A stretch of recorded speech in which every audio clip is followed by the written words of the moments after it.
When the tiger is in the zoo, even a small child can take a groundnut or the piece of groundnut and throw it onto him.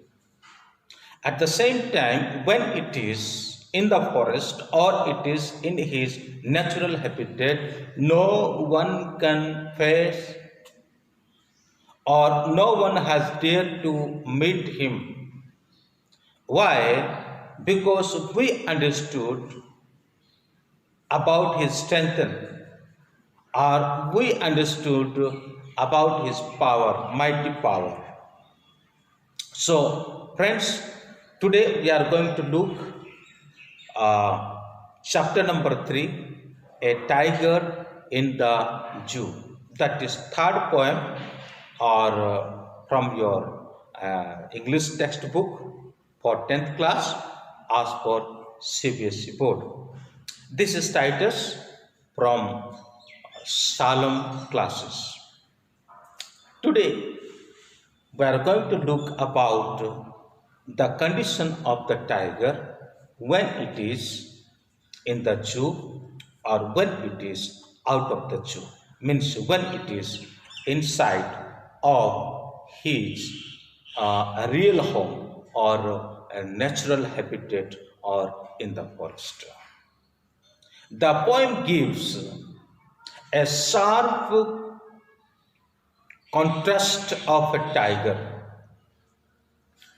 The poem provides a contrast in the mood and environment of a tiger when it is in the zoo or when it is outside of the zoo or when it is in his natural habitat or forest.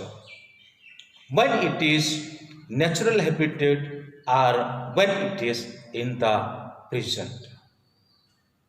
So before entering to whole chapter or telling of the summary, I want to ask you a question. Have you ever seen a tiger? Your answer might be yes, most of the time we have seen that in the zoo. If I ask you, have you seen a tiger in his natural place? Your answer might be sometime we went to wildlife sanctuary and we have seen that, or you might have seen that most of the time we are watching the Discovery Channel. Through that we have seen mostly, but naturally we didn't see. Or some of you have seen, or that might be. But here I want to give you a clear picture of zoo tiger according to the poet and a wild tiger. When the tiger is inside of the zoo, it is very limited space. When it is in the cell, it goes ahead and comes back. There is also a small pond. It would go there to drink water and once again come back to itself. Surrounding of the tiger, there is a great or high wall. It cannot jump or it cannot go out from the zoo. It has a habit of run and hunt, but these things cannot be done inside of the zoo. It always, as I told you, come forth and go back, come forth and go back. That is such kind of habit he has inside of the zoo. Or when it is in the zoo, you might have seen that, as I told you, small children are also can do something fun at him because they have no dare. But when it is outside of the zoo or when it is in his natural forest, no one has dared to face him. In the zoo, that walls are made with concrete, and where it stays, that shell has iron bars.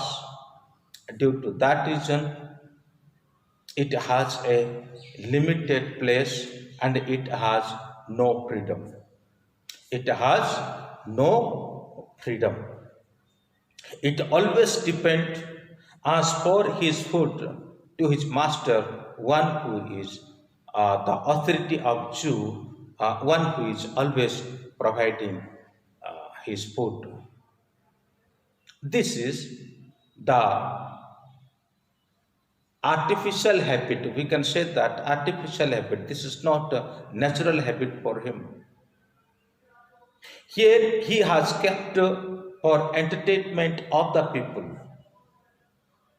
Here it has kept for entertainment of the people. It seems very calm and quiet, but inner part it is getting a lot of angry.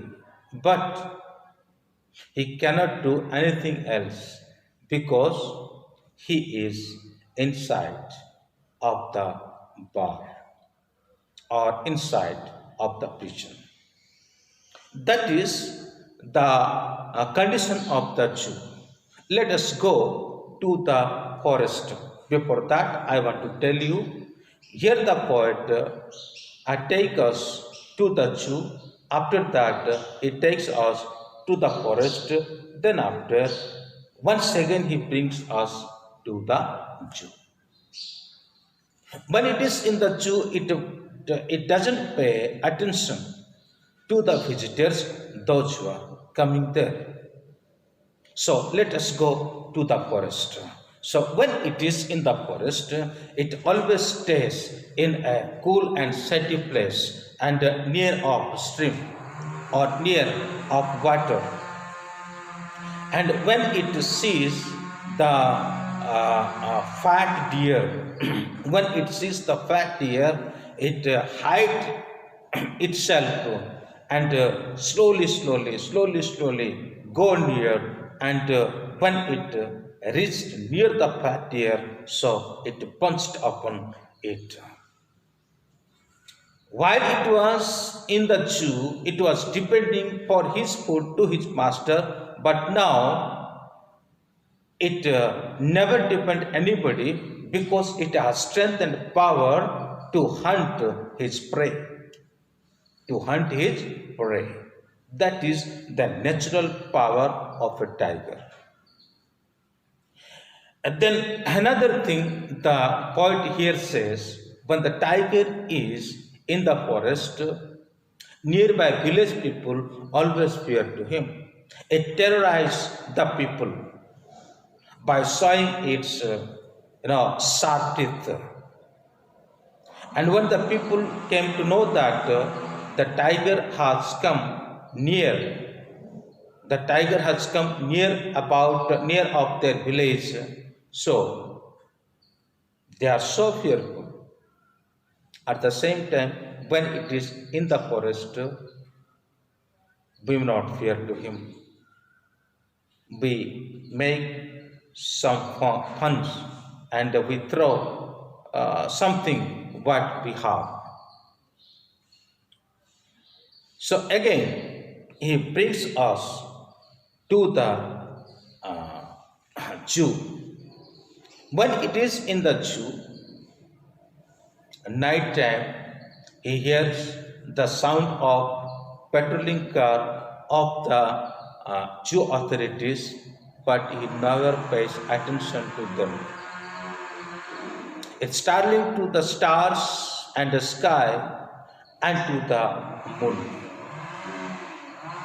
It seems to be very silent, but inside of it is getting angry. So here the poet says, it is cruelty. We supposed to not do such thing because the tiger is not artificial animal or it is not an artificial thing that we may kept it for our entertainment. So we should leave it to live in his natural habitat. It is inhuman if we are keeping it inside of the zoo. We have bounded its strength inside of the concrete world. Even it has strength, even it has power, it cannot show because of the pot and because of the wall. But when it is outside of the Jew, or when it is inside of his own place, it can show his mighty power. So that is why the poet here appeals us, we should not keep it inside of the Jew for our entertainment. When it is in the Jew, he never pays attention to the visitors. So this is the summary of the poem. So once again, I tell you, we have discussed four major things. Number one, about Jew. From the Jew, we went to jungle. From the jungle, once again, we come back to the Jew. Then after, what the point wants to tell us, that also we discussed. So friends, before leaving this class, I would like to tell you how many of you have subscribed my channel. I do not know. So, but I request you subscribe my channel and put the like button or dislike button.